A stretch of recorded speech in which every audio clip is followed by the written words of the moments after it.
তারাবির সালাতের রাকাত বিতর্ক এড়িয়ে চলুন, রাকাত নিয়ে বিতর্ক করবেন না। 8 রাকাত 20 রাকাত নিয়ে যে মারামারি এই দেশে, এটা শয়তানের ফন্দি। চিল্লায় বলেন এটা কার ফন্দি? আমরা 20 রাকাত পড়ি, আপনারা হয়তো 8 রাকাত পড়েন, কোনো অসুবিধা নাই। আমরা যারা 20 রাকাত আমরা পড়তেছি, আমরা 20 রাকাতের কথাই বলি, 20 রাকাত আমরা পড়বো আজীবন।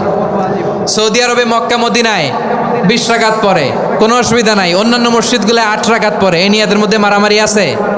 হ্যাঁ, এই জন্য রাকাত বিতর্ক এড়িয়ে চলবেন। প্রিয় ভাইয়েরা, আপনার আমল আল্লাহর কাছে কবুল হবে সংখ্যার বিচারে না উত্তমতার বিচারে? বলেন তো, সংখ্যার বিচারে না উত্তমতার বিচারে?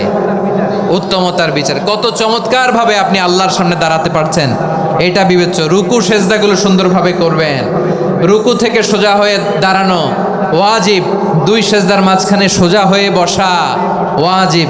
এই তা'দিলুল আরকান বাদ দিলে হানাফি মাযহাব মতে সৌ সেজদা দিতে হবে, অন্য মাযহাব মতে নামাজই হবে না, আপনার নামাজই হবে না। এই জন্য ধীরস্থির ভাবে তারাবির সালাত যেন আমরা আদায় করি। পারা যাবে তো ইনশাআল্লাহ?